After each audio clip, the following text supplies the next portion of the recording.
first Joker I ever remember seeing was Cesar Romero on the TV show Batman from the 1960s.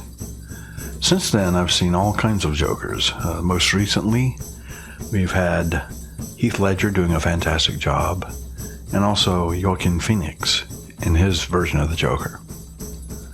The idea here is that this character has manifested over many generations.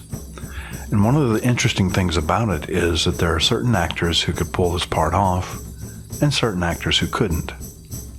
Imagine you were casting a Joker movie. Would there be certain characteristics you'd be looking for in an actor, and certain characteristics you wouldn't be looking for? If so, you have an archetype for the Joker. In other words, you have some idea of what the Joker's characteristics would be and wouldn't be. Some actors couldn't play the Joker. The way that I see gods and goddesses is the same way. The Norse concept of gods and goddesses was not necessarily that they were an actual living entity. They were seen as forces of nature. So, for example, Thor is not the god of thunder. Thor is the god thunder. And this is especially true when you read about the Norse concept of giants. Giants were just natural forces.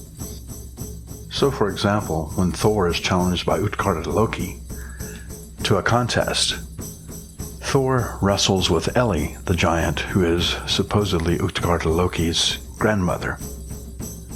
And Thor is barely able to survive that wrestling match. Turns out later that she was actually old age personified. In other words, he was wrestling against old age, and he was managing to not be defeated by it, which was amazing to the giants gathered there. There's also a tale there that the giant's drinking horn could be drained in 3 drafts by any of the giants there at the gathering. So Thor tries his hand at it, and try as he might, he can't empty the thing out. He does manage to take 3 very large drafts of it, but he's not able to drink the entire horn. And he finds out later that the other end of the drinking horn was in the ocean, and he was actually drinking the ocean. And that's why, according to Norse mythology, that the ocean tides recede, because Thor drank so much of the ocean. So stories like these illustrate the idea that giants and gods were natural forces and not necessarily living separate entities.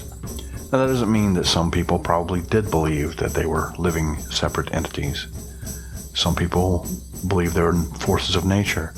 Some other people might have believed that they were archetypal energies, just like we talked about with the Joker.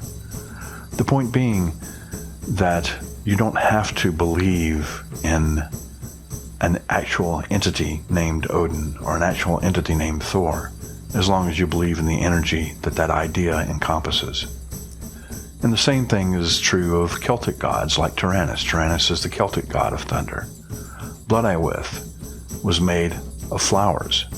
She's actually a flower goddess, and she's literally made of flowers. So in one way you could look at her as the embodiment of flowers. Manannán Mac Lir, the Irish god of the sea, is also an anthropomorphization, if you care to look at it that way, of the ocean itself. So the idea here is that gods and goddesses could just be forces of nature. You don't have to believe in them as spiritual living entities in order for them to work. One way I've had it put to me in the past is you don't have to believe in electricity for it to kill you. The power is still there whether you believe in it or not. Now that, from my perspective, I consider myself a mystic. And what a mystic is that if gods and goddesses are so unknowable that our human minds can't comprehend them, then the moment we start talking about knowing what gods and goddesses are, the moment we're no longer talking about gods and goddesses, because we've already admitted that they're unknowable. So saying that we know them means that we don't know what we're talking about.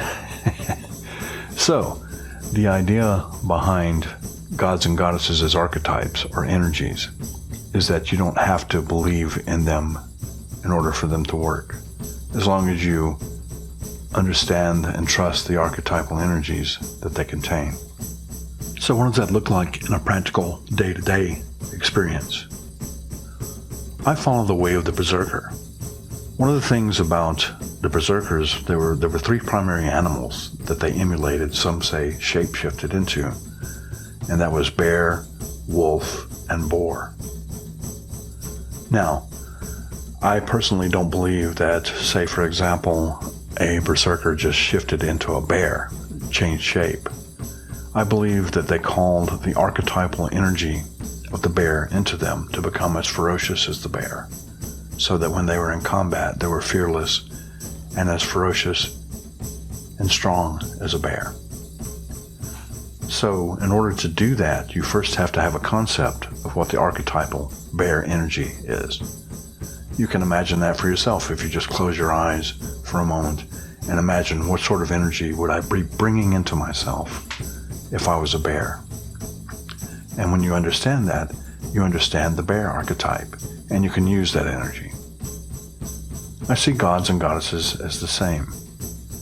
You may be familiar with the ritual of drawing down the moon, in which the energy of the goddess is brought into the priest or the priestess during the ritual or during the rite.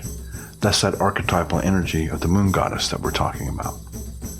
So when I say that we're making use of that archetypal energy as a mystic, to me that means that I don't have to believe that the gods and goddesses are real. I don't have to believe that they're not real either. I just don't have to make a decision on that question at all in order to be able to use that energy.